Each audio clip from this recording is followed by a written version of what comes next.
Hi there, welcome to this exercise in PHP where we're going to have a little look at doing something really simple with query strings.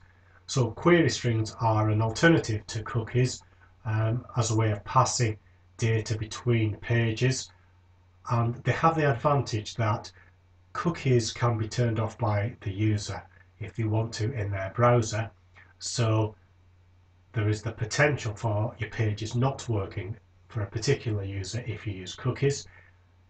With query strings, they're guaranteed to work. So we've all seen query strings. They typically, if we just have a little look at this example here from the Tesco site, when you start seeing these complicated URLs, particularly with question mark, something equals something, and something equals something going along here in a big long URL, that's an indication of a query string. What we're going to do is do something somewhat simpler than that, but set up our little shop still, but instead of selecting an item using a form, we're going to use a query string. So with the query string, if I just adjust this very slightly, when I hover over this link, so this is a standard link, except that what you can see when we look down at the bottom here of the screen where the link pops up is that I have added to the link, not only am I going to my PHP page called basket.php, but there's a little query string that says question mark item equals soap. On the gift box I've got question mark item equals box and question mark item equals face cream. So these are the query strings that are going to send particular information through to a different page. Okay, and when we do that, let's just click on that one. I can detect which piece of information has been sent by the query string and use that to control what I say or what I do on this page. So if we have a little look at that, how this is all going to work, I've taken my basic PHP page that I use for my form, I've got rid of the form, and I've put standard paragraphs with my image in for the different things, my text description, and then just at the end here I've made my query string longhand. I've made it by typing explicitly this link into my HTML. So basket.php question mark item equals soap here, question mark item equals box here, question mark item equals face cream here on the end of my links. So they're all links are going to the same page, they're just sending different information via a query string. So for those people who are quite confident in this kind of area, what you need to be looking to do is, instead of hard coding this, when we move on to the databases material, we'll be looking at how you might generate this query string automatically from data that's stored in the database, and that makes a lot more sense obviously than hard coding things in here. But for what we're doing, we're going to just go with this scheme to illustrate how this thing works. So when we do this, that will allow us to get ourselves into this position. If I just go to the correct version of my page, so we're now sending the correct query string on the link, which you can see when I hover over the links.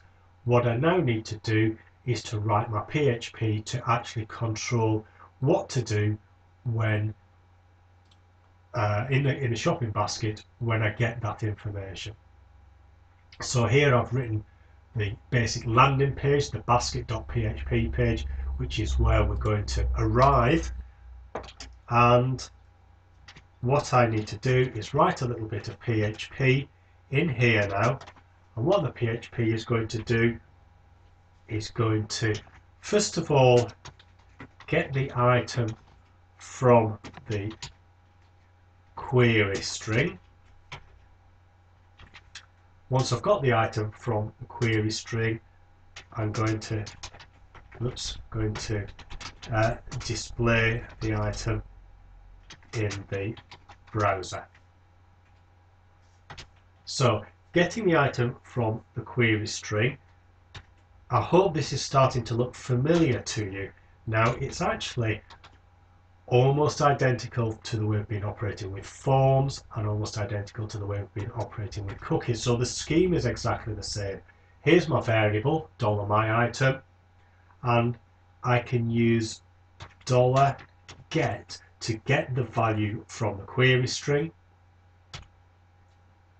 And what I'm doing is, if I look at my query string here, then the query string is this little thing called item. So you can see that item is the same in each of these three query strings, and the thing that's different is the value that item actually has.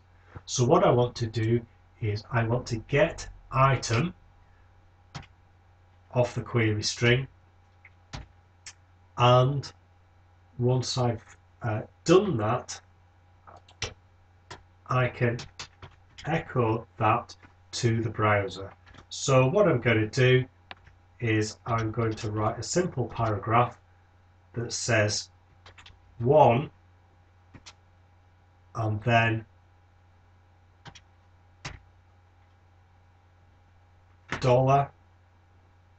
$my_item. So this item, this item is going to be either soap, box or face cream. So I'm going to say one of those has been added to your basket. Okay, with the closing paragraph tag and the semicolon at the end of the line. So what we can see here is that we are getting the item off the query string. So the query string is item equals soap or item equals box. So that value of soap or box will go into this variable $myitem, and then I can use that variable in exactly the same way as I've been using other variables from cookies and from the form to echo something sensible to the browser window.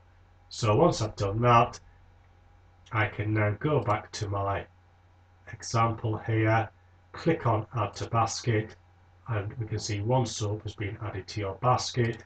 If I click on gift box, one box has been added to your basket. So query strings, really useful little ways of dealing with passing information between pages, and something that you should consider having a go at.